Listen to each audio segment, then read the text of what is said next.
for standing by. At this time, all participants are in a listening-only mode until the question and answer session of today's conference. You may press star 1 on your phone now to join the queue for questions. I'd like to inform all parties that today's conference is being recorded. If you have any objections, you may disconnect at this time. I'd like to turn the conference over to Julie. Thank you. You may begin. Good afternoon, and thank you for joining us. I'm Julie Iriondo, Chief of the Media Relations Branch in the Public Information Office at the U.S. Census Bureau. Today, we'll share important new details about the work underway on the Race Ethnicity Coding Improvement Project.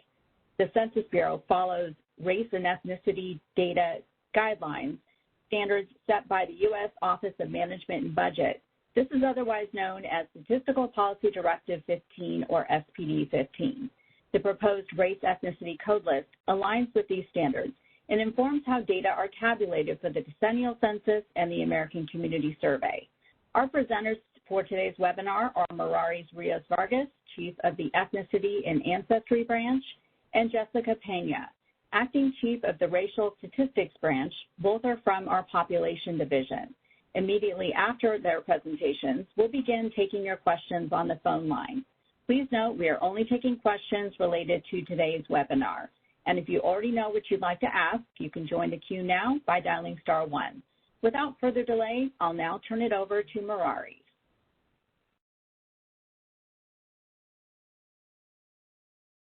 Thank you, Julie. Good afternoon, everyone. We are happy to be here today to update you on the Census Bureau's Race Ethnicity Coding Improvement Project. As you know, the Census Bureau has a long history of collecting and tabulating detailed race ethnicity data in the Decennial Census and the American Community Survey. This project provides a critical opportunity for the public to provide feedback to our Census Bureau team on how detailed race ethnicity groups and tribal populations are coded. This is critically important because how groups are coded directly translates to how they are tabulated. Please note that the proposed Race Ethnicity Code List is based on the Census Bureau's interpretation of the updated 2024 Office of Management and Budget Race Ethnicity Standards. So let's get started. Leading up to the 2020 census, we conducted research and worked with stakeholders to improve our code list to add unique codes for additional population groups. The addition of unique codes enabled us to provide more disaggregated data than ever before.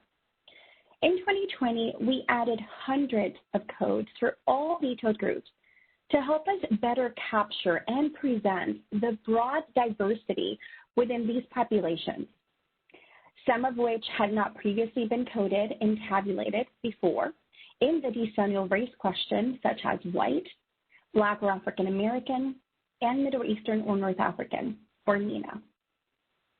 All of these improvements allowed people to more accurately report their detailed racial and ethnic identities, and they sharpened our collection, our coding, and tabulation of detailed disaggregated racial and ethnic groups.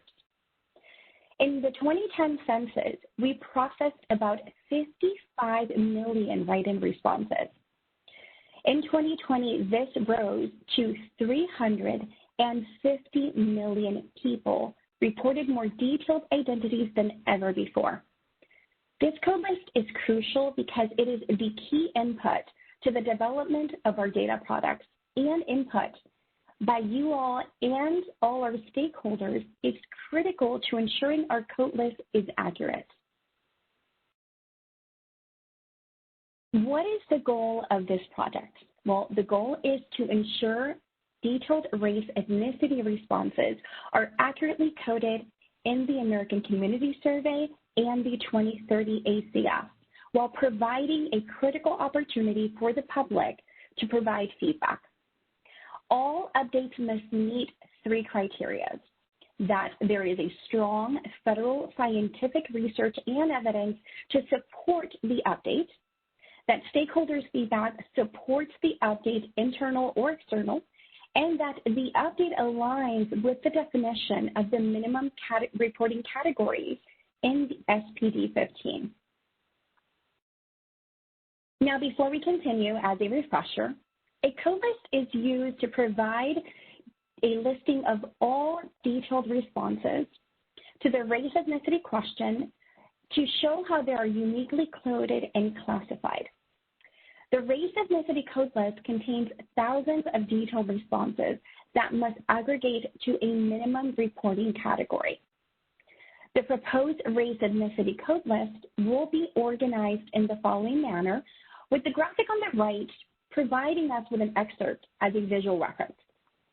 Within the code list, there are major category headers. These are the minimum required race ethnicity reporting categories.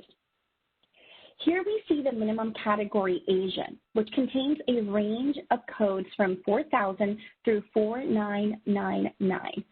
Note that all terms within this code range are classified as Asian regardless of the write-in area they are provided on. Underneath the major categories, there are group headers. These are the bolded, detailed race ethnicity groups with a code range in the first column, such as Japanese and Korean, under the minimum category of Asian. Here we see that Japanese includes the codes ranging from 4040 to 4049, and Korean, which includes codes ranging from between 4050 to 4059.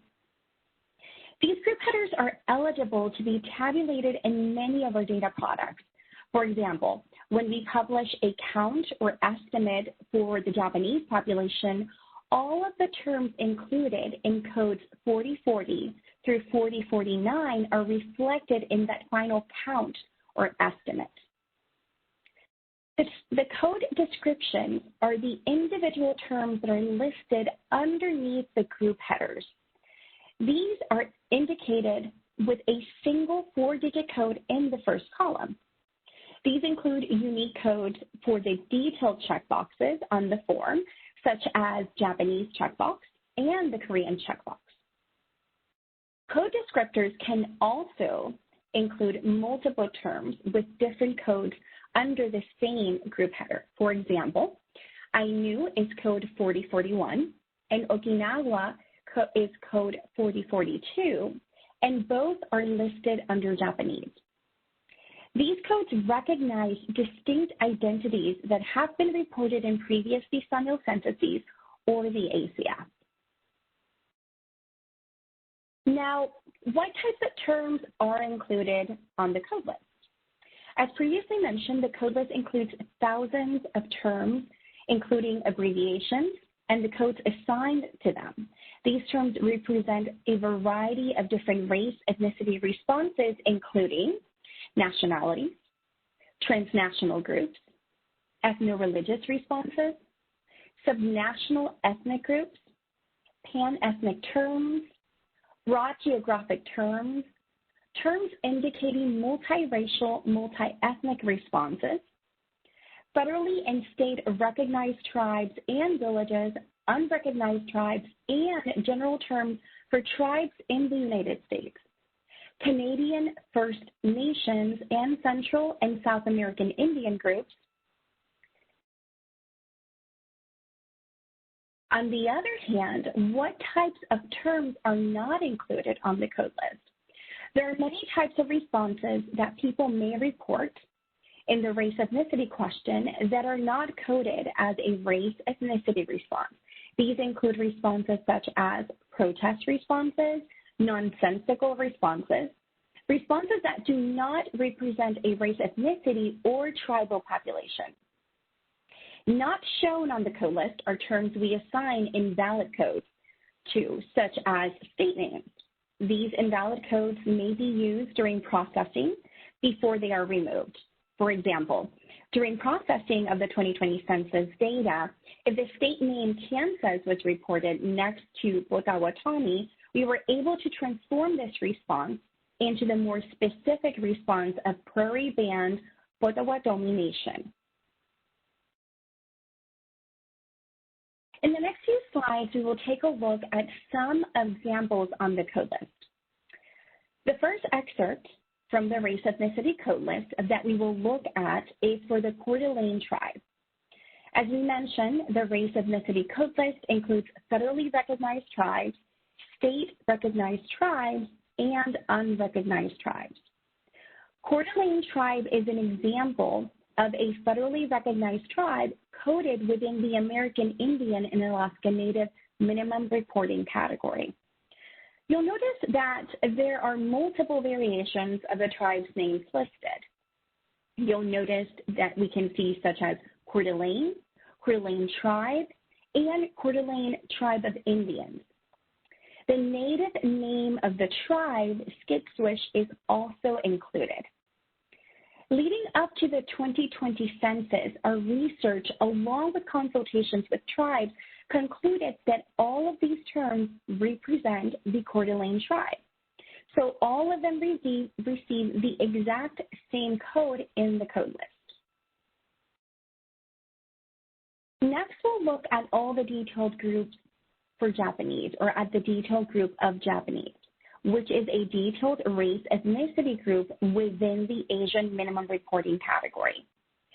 You'll notice that there is a range of codes associated with Japanese in the first line, codes 40 through 4049.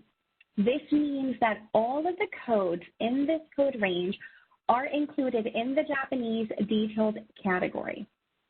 When a respondent selects the Japanese detailed checkbox, they receive the code 4040. If a respondent provides a write-in response of Japanese or an alternative term indicating they are Japanese, such as Japan, Ryukyu, they receive the code 4041. And based on internal research, responses of Okinawan receive a different code of 4042.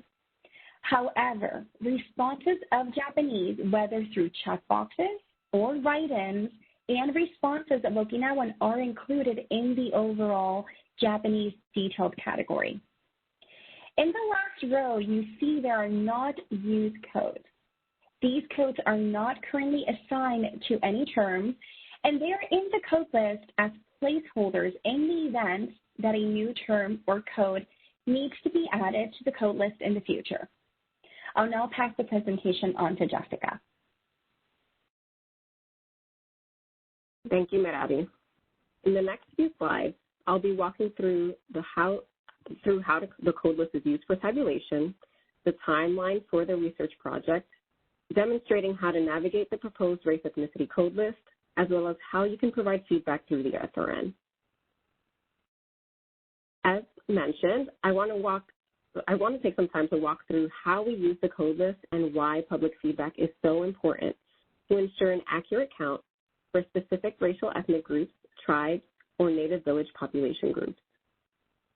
When a write-in response is provided, as in step 1 on the screen, we assign it a 4-digit code that we can use in tabulation. In step 2, you can see that we give the same 4-digit code of 5708 that represents the Coeur d'Alene tribe through all these variations in the name. As Merarys explained, a group may have several variations on our code list, but they all receive the exact same code. This is where feedback is incredibly important. We need feedback on if there are any other terms, spellings, or abbreviations that someone might use to indicate they are part of this group, or in this example, a citizen of the Coeur d'Alene tribe. This is important because we then take the code from our code list to populate our data tables as we see in step 3. In this example, every term associated with code 5708 is included in the population count for Coeur d'Alene tribe. As Merarys explained, on our code list, you will also see race ethnic groups that have a range of codes associated with them. So I want to walk you through what that means and how we use that in our tabulations. In this example, we have a response of Okinawan provided in a response area, seen in step 1. In step 2, you can see the section of the code list for Japanese, where Okinawan is included. In the top line, Japanese is shown with a range of codes listed, codes 4040 through 4049. This means that all codes in that range are included in the tabulation for Japanese. So in our example of Okinawan, this response would receive the code 4042. However, ultimately, it would be included in the Japanese group. And in step 3, where we have our data table, the Okinawan response is included in the population count for Japanese.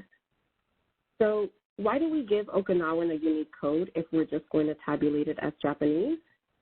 While currently we tabulate Okinawan as Japanese, providing it with its own code allows us to continue to conduct research on the term and see how often people are reporting this term. We will often provide unique codes for groups and tabulate them to a larger group when we start to see more instances of the group being reported. It also keeps the door open to disaggregating the data in the future. Now let's discuss the timeline of this project. There are 4 phases to this research project.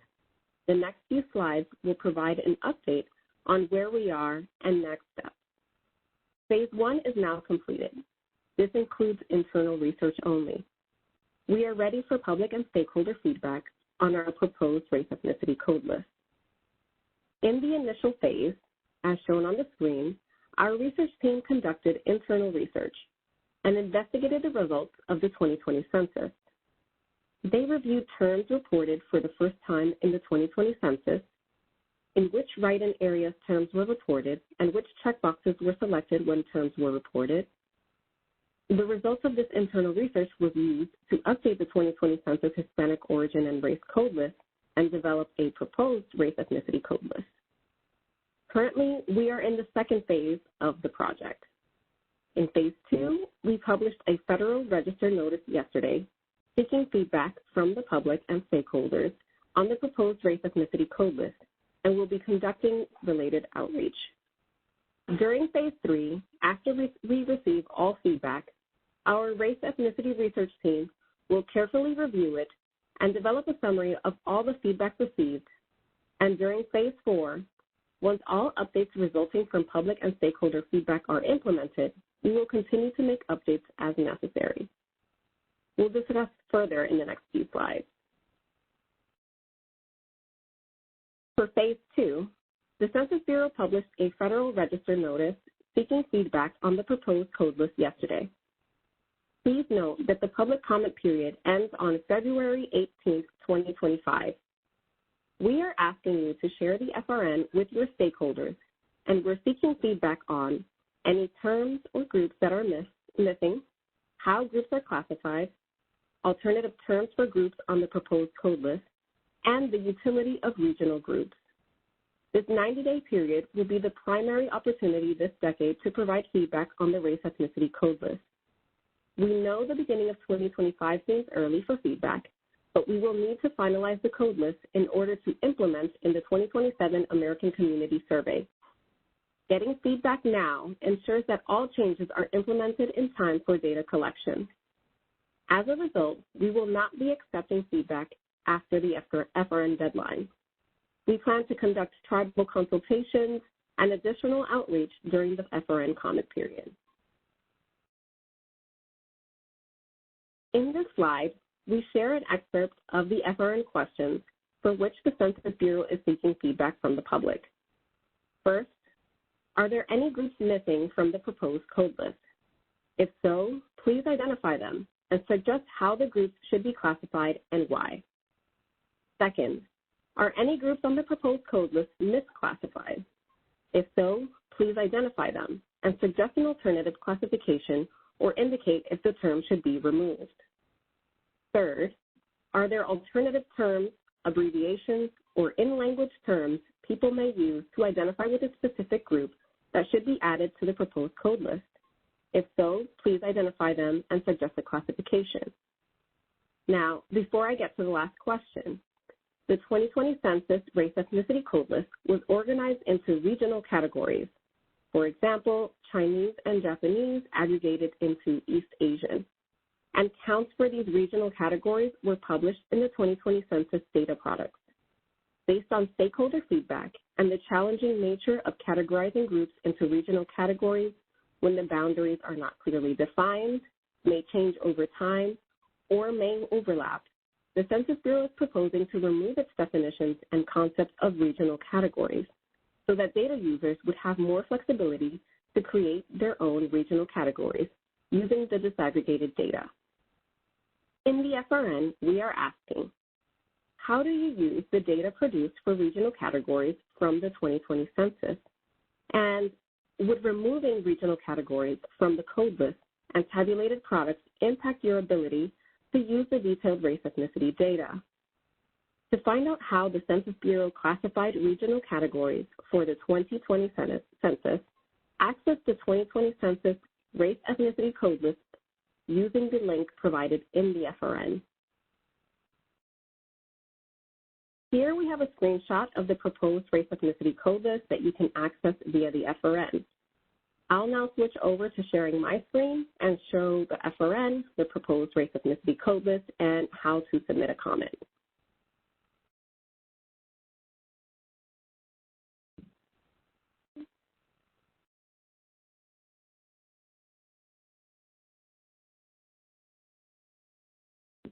So you should be seeing my Excel sheet, but I will jump back over here to the Federal Register.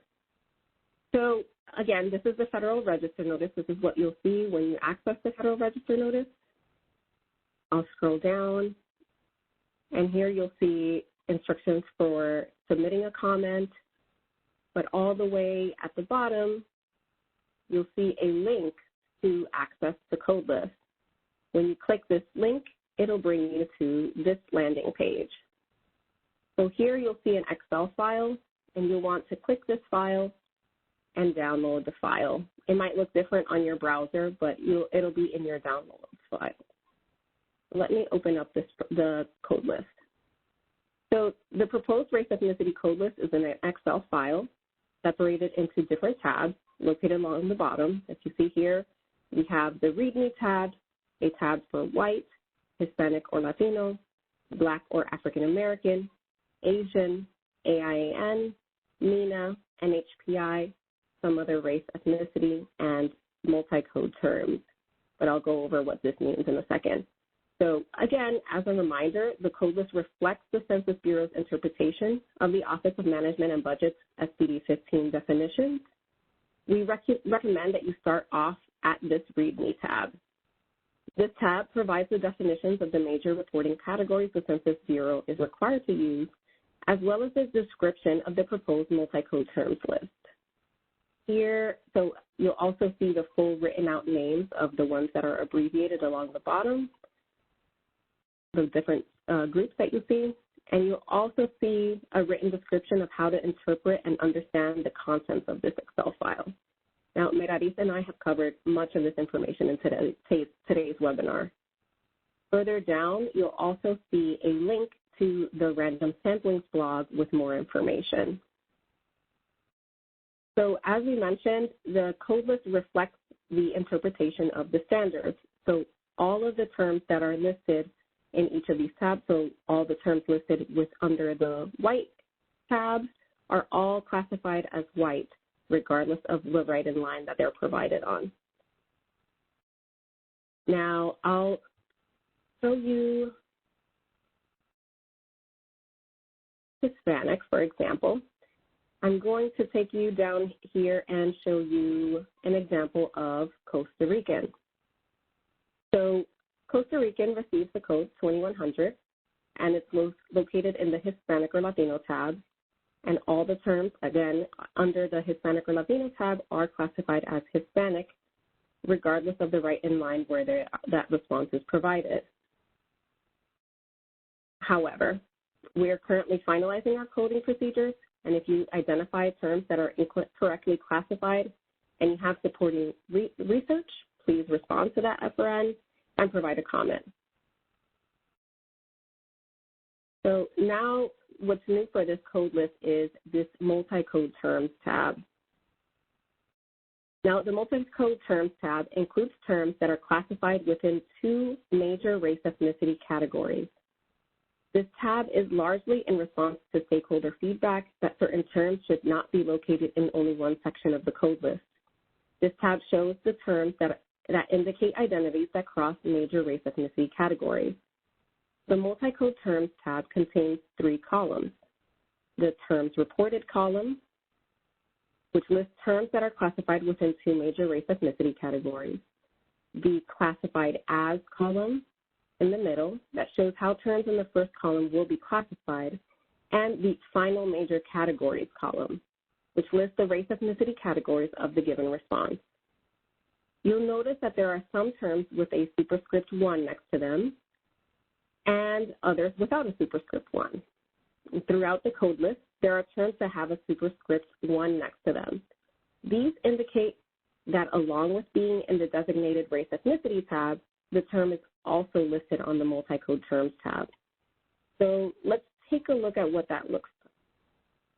So let's navigate over to the NHPI tab for Native Hawaiian and Pacific Islanders, and let's look at the code 7712 or 7712 for Indo-Fijian. And here you'll see what we mean by that superscript 1 of what you'll be finding. So you'll find that superscript 1 on the cell, and if you click the cell, it'll navigate you back to the Multicode Terms tab. Here we find that Indo-Fijian, right here, is classified as Asian and Fijian and is in the final major categories of Asian and Native Hawaiian or Pacific Islander. So now, what about those terms without the superscript 1? So let's use the example of Afro-Latino. So for the term Afro-Latino, we see that it's classified as Afro and Latino, and it's in the final major categories of Black or African American and Hispanic or Latino. Again, we are currently finalizing our coding procedures, and if you identify terms that are incorrectly classified, including on this Multicode Terms tab, and you have supported research, please respond to the FRN and provide a comment. Now, a last-minute tip for navigating through this document. Let's say that you're interested in a specific term and are not sure where it's listed. You can use the Excel search within workbook feature. So if you hit Control F, you'll access the Find and Replace. And let's say we want to search the term Antiguan. And we're going to search within, instead of within the sheet, we're going to search within the entire workbook. We're going to hit Find All, and it'll show all the instances where Antiguan is listed on the code list. Here we see Antiguan is in the Black or African American range, and all the examples of Antiguan on the code list, or all instances of Antiguan on the code list, are all here listed below. Now let's walk through how to provide feedback. So let's navigate back to the FRN. So you can click here on the Submit a Public Comment, but you'll also find instructions down here below that guide you to regulations.gov and provide the docket number. So you'll copy over this docket number and go to www.regulations.gov, and you can enter that docket number and hit search. And this is what it'll look like. Then you can hit the comment button, and here you can provide your comment, provide attachments, and fill out all the required information, and then make sure you submit comments at the end. And so, again, as a reminder, the public comment period closes February 18th, 2025, and we can get back to the slide deck. Thank you, Allie. So now, for phase 3, throughout the comment period, our research team will thoroughly review all the feedback received. Updates to the code list will be made during this time period. All updates must meet the following criteria. First, that there is strong federal scientific research and evidence to support the update. Second, that stakeholder feedback supports the update. And lastly, that the update aligns with the definition of the minimum reporting categories in SPD 2015. Now for Phase 4, we plan to make updates to the code list as needed. While this version of the code list is not expected to undergo extensive updates before being implemented in the ACS or 2030 census, it is expected that some updates will continue to be made. For example, we know that the formal names of tribes can frequently change, and we strive to have the most up-to-date names in our code list. For this reason, our code list undergoes frequent updates in the names of tribes to align with the Bureau of Indian Affairs annual FRN. And lastly, as outreach, as always, is an essential part of our work. On the screen is one of our most recent engagements, our current webinar, and upcoming engagements. We will be hosting virtual tribal consultations with tribal leaders on December 11th and January 15th. We also published a random samplings blog yesterday with more information on the proposed code list and the FRN that we encourage you all to check out. Now, this concludes our presentation. Thank you so much for joining us today. I'll now pass it on to Julie for the Q&A segment. Thank you, Jessica. As Jessica mentioned, the blog, all of those resources are in our press kit in our newsroom. We'll talk more about that later on in the webinar. We're now ready to begin taking your questions, and joining us now to help answer your questions are three other subject matter experts from the Population Division. They are Roberto Ramirez, Assistant Division Chief of Special Population Statistics, Rachel Marks, Senior Advisor on Race and Ethnicity, and Ali Koritz, Senior Analyst for the Racial Statistics Branch. And as a reminder, we are only taking questions related to today's webinar, which is the Race Ethnicity Coding Improvement Project. If you have any questions that are out of scope, please contact the Public Information Office at pio@census.gov. We are happy to help. Operator, can you please provide instructions on how people can submit their questions? Yes, thank you. At this time, if you'd like to ask a question, please press *1 on your phone. Please ensure that your phone is unmuted and state your name and organization clearly when prompted. Again, that is *1 to ask a question. If you need to withdraw from the queue, press *2. One moment, please. Thank you, Operator. As we wait for questions to queue up, I'd like to mention the resources for today's webinar. They can all be found on census.gov. Just go to the News tab in the upper right-hand corner, then click on the Press Kits icon. You will find it there. Our Press Kit includes a link to the new Federal Register notice, a tip sheet, blog, today's slide deck, and we'll add the recording of this webinar when it's available. Okay, now let's go to the questions. Operator, do we have our first caller? Yes, our first question is from Tim Henderson with State Line. Go ahead, your line's open. Hi, Tim. Yeah, hi. My question is generally, I've been looking at some comments and I see some concern about the Black Hispanic issues and some concerns that race and ethnicity might be conflated somehow. I see some examples you've already discussed, the Afro-Latino option. I see Dominican listed under Black or African American.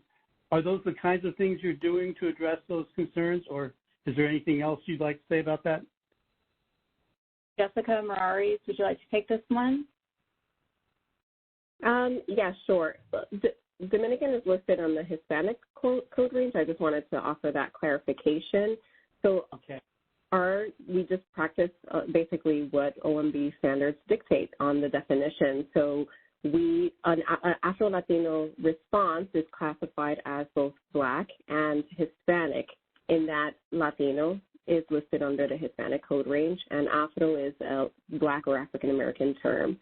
So when a respondent provides Dominican on the Black write-in line, that's still coded as Hispanic or Latino. Now, if they provide a Black response in addition to that, that's where we'll be able to capture both aspects of that identity of Black and Hispanic. Rachel or Merarys, I don't know if you have anything else to add. Okay. Thank you. Okay, thank you. Operator, do we have our next caller? Our next caller is Lisa Brown from the University of Iriondo. Go ahead, your line's open. Yes. Hi, can everybody hear me? Yes, we can hear you. Wonderful. Yes, this is Dr. Lisa Brown from the University in Incarnate-Word, and I have been immersed in this process from the beginning back in November 2019. I think that's when we first started. Nevertheless, my question is similar to the previous caller. We were very adamant about there being a U.S. freedmen descendant category, and that the previous FRN said that they were going to take them under advisement. I am quite shocked that you've done some kind of disaggregating to make sure that the Hispanic Latino was included under Black, but didn't honor the request for those Blacks who were descendants of slaves and freedmen to be included in the coding. Is there still time for us to make that case, even though we submitted several articles, including myself and Dr. Darity at Duke University, about this need to have that specificity and granularity we were promised? Thank you for your question, Lisa. Rachel, would you like to take this one? Yeah, thank you for that question, and we appreciate you being involved since 2019. Your feedback is really important to us. And so just for clarification, I think the feedback that you provided previously was through OMB's Federal Register notice on updating the standards that they've recently updated earlier this year. So what we're asking today about is our code list. And while OMB did not make updates to add an American descendants of slaves or American freedmen category, they did, in their updated standards, specifically specify that future research on this topic should be conducted. And so I would absolutely encourage you to send us any research you have about this topic, about further disaggregating it, because as I know you were part of those conversations, there was an agreement during the OMB comment period about which term should be used to identify this population, or if it should be disaggregated from the Black or African American category or stay within it, or even perhaps be asked through a different question. So we welcome your feedback on this topic, and thanks for your continued engagement. Okay, thank you. We will be submitting some disaggregation recommendations. Thank you, Lisa. Operator, do we have our next caller? Next caller is Rosalind Gold from Nalio Educational Fund. Go ahead, your line's open. So thank you so much. It's great to hear from everybody. Thank you for your very comprehensive efforts on this. I'm going to try to get away with two questions. So first question is I want to follow up on this idea of how what a person writes in and how they're coded relates to the minimum categories they are included in. So, for example, let's say someone checks off that they are racially Black, but also under that writes in Dominican. Will they continue to be classified as racially Black and then assigned to the Hispanic minimum category? Or let's say someone indicates that they are ethnically Latino but writes in Afro-Latino. Will they be assigned to the African-American Black racial category?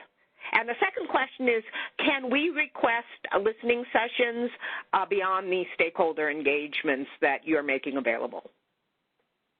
Thank you for your question. Jessica, Merarys? Yep, I can take that. So for a response where the checkbox of Black is checked and a write-in of Dominican, for example, is provided, we have a code on the code list for the Black checkbox. So it would receive the code for Black and the code for Dominican. And in that event, it's coded as both Black or African American and Hispanic. And if they say that your other scenario where they provide a Hispanic checkbox and write in Afro-Latino, now because they wrote in that Afro, that'll be coded as both Black and Hispanic. And, of course, we're open to continued engagement. Please reach out to our staff and we can set something up. Thank you so much. And you can contact the Public Information Office. We're happy to make that connection. And that's pio@census.gov. Thank you so much for your question. Operator, do we have our next caller? Our next caller is Sandra Schmidt from Data Compliance Services. Go ahead, your line's open. Hi, Sandra. You know, I'm sorry. I thought I just had to do that in case I had a question, but this is also interesting to me, and I'm just listening in and taking notes. I'm actually a Native American who has been involved in data since I was 19 years old, and it's been quite a few years, and it just always amazes me. So this webinar caught my attention, and I wanted to see what it was about. I find it very interesting, though, because with Native Americans, there's so much wrong with even collecting data, period. That's why I've never swayed. Thank you so much for tuning in. Do you have a question? No, I'm taking notes. This is all new to me, this part. We encourage you to log in to the Federal Register Notice and provide your feedback. We'd love to hear it. Next caller, please. Thank you. Our next caller is Tanya Hernandez from Fordham University. Go ahead, your line's open. Thank you very much. A quick follow-up on the Afro-Latino line of questioning. Once someone is coded as both Black and Hispanic, are they counted and reported out as fully Black? That is to say, the old-fashioned Black-only category, or will they be subsumed into the multiracial, two or more races form of report out? Thank you for your question, Tanya. Jessica Merarys. I'd also like to get Rachel's feedback on tabulation, since that's part of the OMB standards. But essentially, they would be within the Black and Hispanic count if you have the full list so Black or African American and Hispanic for the full tabulation list, but they would also be in the Black alone or in combination or the Hispanic alone or in combination. And Rachel can speak more about tabulation. Yeah, thanks, Jessica. So the updated OMB standards encourage agencies to produce as much data as possible, and in the past, a lot of agencies have fallen back on producing data for the alone population and then one aggregate multiracial group. But moving forward, agencies are really being encouraged to produce as much detail as possible, so encouraging agencies to produce data about those combinations. So producing data for the Black in combination population, the Hispanic or Latino in combination population, and also beyond that, those specific combinations, as the Census Bureau has done in the past for the redistricting data. And one final thing I'll say is that under the new standards, race and ethnicity are treated co-equally, and so for Afro-Latinos, respondents can report both their Black or African American identity and their Hispanic identity, or for some Hispanics, they may just produce one, and that's acceptable in the standards, and we will tabulate all of those responses. Thank you for your question, Tanya. Operator, do we have our next caller? Next caller is Ricardo from UPR. Go ahead, your line's open. Hi, Ricardo. Hello, everybody.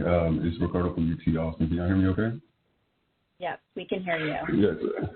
Okay, great. So I had two questions. I think I'll save one for the public comment. What I really wanted to do was ask about some of the racial combinations that are not included in the multi-code list that probably should be there, probably with superscripts. So I had a question about Black Guyanese and Black Belizeans, and also about white South Africans. How would they be tabulated in the current code list that you have now, and would it make sense to include them in a multi-code tabulation where they have subscripts that would assign them to a specific category? And the other question I have in relation to Afro-Latinos, so if Afro-Latinos are pretty much subsumed into a Black alone and in combination category, they're also going to be included with several other different types of multiple race reporting categories that include the Black option and whatnot. And so I'm still trying to visualize how that is going to be tabulated across different agencies and how we can go about using that data to distinguish the material outcomes of Black Latinos from other groups. So I'll save the rest of public comment. Thank you. Thank you. Jessica, Merarys, Rachel? Yeah, I can answer about any terms that you see that are missing on that Multicode Terms tab. That's the kind of stuff that we would want in a public comment, so that we want that feedback. We would also want some research that supports that change. And again, it would need to align with the standard. So please provide that feedback, and we can look into whether or not that would be something that we can do for the code list. And Rachel, you can take the tabulation question. Yeah, so as far as tabulation goes, I can't speak for other agencies, but what the standards do encourage is reporting as much detail as possible. So reporting whether a respondent is Black and Hispanic or Latino, or Black and Asian, or Black and white, all of those combinations, as much detail as that data collection will allow. So I would encourage you to reach out to other data collections and see what they're thinking about for their tabulations, and encourage them to report these data if that's something that's useful to you.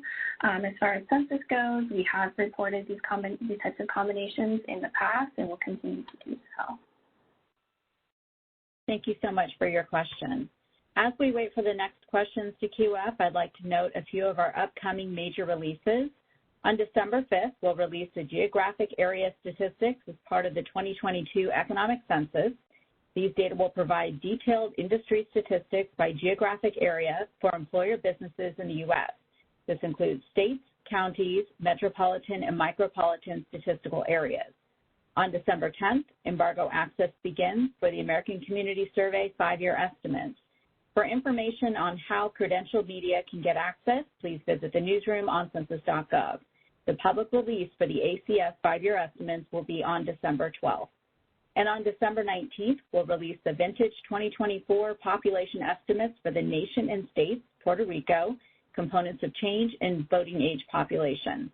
Also on December 19th, we'll release data for Puerto Rico from the 2022 economic census of island areas. These data will provide detailed industry statistics for employer businesses in the Commonwealth of Puerto Rico by geographic area. This includes municipios, metropolitan and micropolitan statistical areas, and planning regions. Be sure to subscribe to our newsroom to learn more about these releases, or visit the newsroom on census.gov. Operator, do we have any more callers? Yes, our next caller is Alex from USDA. Go ahead, your line's open. Hello. So I have a comment and a question. So first, the comment is something we've discussed internally at our agency, has been that same kind of concerns about the disaggregation of the African-American Black population and recognizing those historical dichotomies. So my specific question was to the point of enhancing the amount of data that's available, going to the example of Hispanic populations. Sort of just to make sure I'm understanding correctly, if somebody indicates that they're, say, Cuban, but they don't put anything else, they just mark that they're Cuban, is the implication going to be that we would define them as Hispanic, that they'd be rolled up as Hispanic, even though there is a possibility, right, with Cubans that they could be Afro-Cuban, but just marking as Cuban means that they're going to be grouped together with Hispanics more broadly, and we wouldn't have that more racial combination data potentially if they just marked Cuban, for example. Thank you for your question. Merarys, would you like to take this one? Absolutely. Thank you so much for your question. And the way that you're interpreting it is correct. So as of right now, if a person in this new combined question and under the new standards, if a person were to provide a response where they only were to write in or check Cuban, they will be tabulated as Hispanic, and their detailed response will be Cuban. Rachel, I don't know if you want to add a little bit more about tabulation and how that's explained in the new SPD 15 as well. Well, I was just going to add, too, that, what we're talking about today, these are procedures that we've used for our editing and coding, and we're seeking feedback on our coding. But also, we still are working to finalize our editing, and these procedures are the procedures that are specific to the Census Bureau. So I understand you're calling from, I think you said USDA, so these are Census Bureau-specific procedures. But like Merarys was saying, what we do at Census is that if someone reports a response of Cuban, whether through a checkbox or a write-in response, regardless of where that's reported, we do aggregate that up to the larger Hispanic or Latino category. Thank you for your question. Operator, do we have our next caller? Yes, our next caller is Julianne Fan from Latino Policy Group. Go ahead, your line's open. Hi, Julianne. Hello. Hello, can you hear me? Yes, we can hear you. Okay, perfect. I was just wondering, we've talked about this within our group too, but I was wondering if you could give some more detail about how you code Indigenous Latino. Thank you for your question. Merarys, Jessica? Yeah, so this one I'm going to try to explain a little bit better, and then I will let Rachel as well add a little bit more context in regards to the new revised standards. So if a respondent were to provide a response of, for example, Mayan under the AIN write-in line, this person does get, and you will see this in the code list that we have provided as our proposed one, where right now they will be coded under the American Indian and Alaska Native. And Jessica, do you want to add a little bit more in regards to the rest of the edit? And then Rachel, I will let you add a little bit more in regards to the standards themselves. Well, you should be able to see a lot of those in Indian combination terms on that multicode terms list. If you look through, you'll see how we classify responses of Chilean Indian, Colombian Indian, et cetera, and how they are crossing across code ranges. So we recognize that, and we include responses of American Indian and Alaska Native and Hispanic or Latino when we go to the final major categories column there. So it's, again, we really recommend that you look through, and if you see anything that's miscoded or you would like to provide feedback on how we code things, please send us a public comment. Please provide research if you have any available. That's the kind of feedback that we're looking for. Thank you so much for your question. Operator, do we have our next caller? Our next caller is Leslie Richards from American Sociology Associates. Go ahead, your line's open. Hi, Leslie. Yeah. Hello, everyone. I'm wondering, as this is self-report data, will the Census Bureau cross-check any of this with community data or any other data, as this may be tied to funding?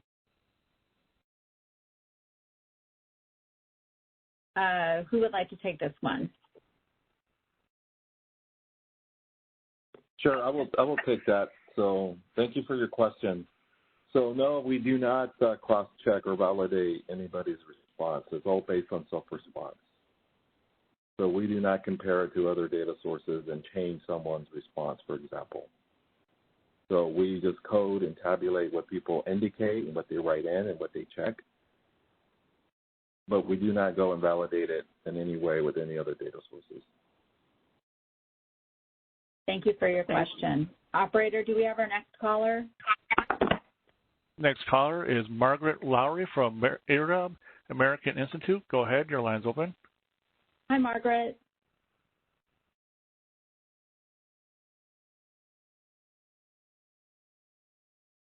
Margaret? Margaret, your line might be muted. Oh, hi guys, can you hear me? Yes, we can hear you. Okay, great. Thanks so much for this. This is really extremely helpful to hear your responses and kind of walk through it together. I had a very similar question to Roz, and I think it's just kind of clarifying again how folks that identify as more than one category may be coded. And so it's two scenarios. One, what I'm hearing is that, say, if someone who is Sudanese checks MENA and writes in Sudanese, correct me if I'm wrong, they would then be coded as both under the Black or African American, and then also under MENA because they've checked that. And then I wanted to see, I think the same would be if someone who is Egyptian but identifies as Black checks Black and then writes an Egyptian, again, they would get coded as Black or African American. But I wanted to check, as some members of our community, it looks like on the code list are not fully included. You guys have heard it a million times, so I think you know what I'm going to ask. So if someone who is, say, Somali checks the MENA checkbox and then writes in Somali, is that answer then counted as both Black and MENA, or would it just revert to Black? And then if that same person were to check Black and then just write in Somali, that would just be Black. Is that correct? Does that make any sense to you guys? Yep, that makes sense. Yes, so great question. Good to hear from you. So yeah, these are a lot of great reporting scenarios. You know, we're right now really seeking feedback on our code list, as Jessica and others have mentioned, that we haven't finalized all our editing procedures and tabulation procedures yet. We'll circle back when we do. But, you know, when you think about the code list that you have in front of you now, please keep in mind that it's based all on SPD 15, the definitions of MENA, the definition of Hispanic, et cetera.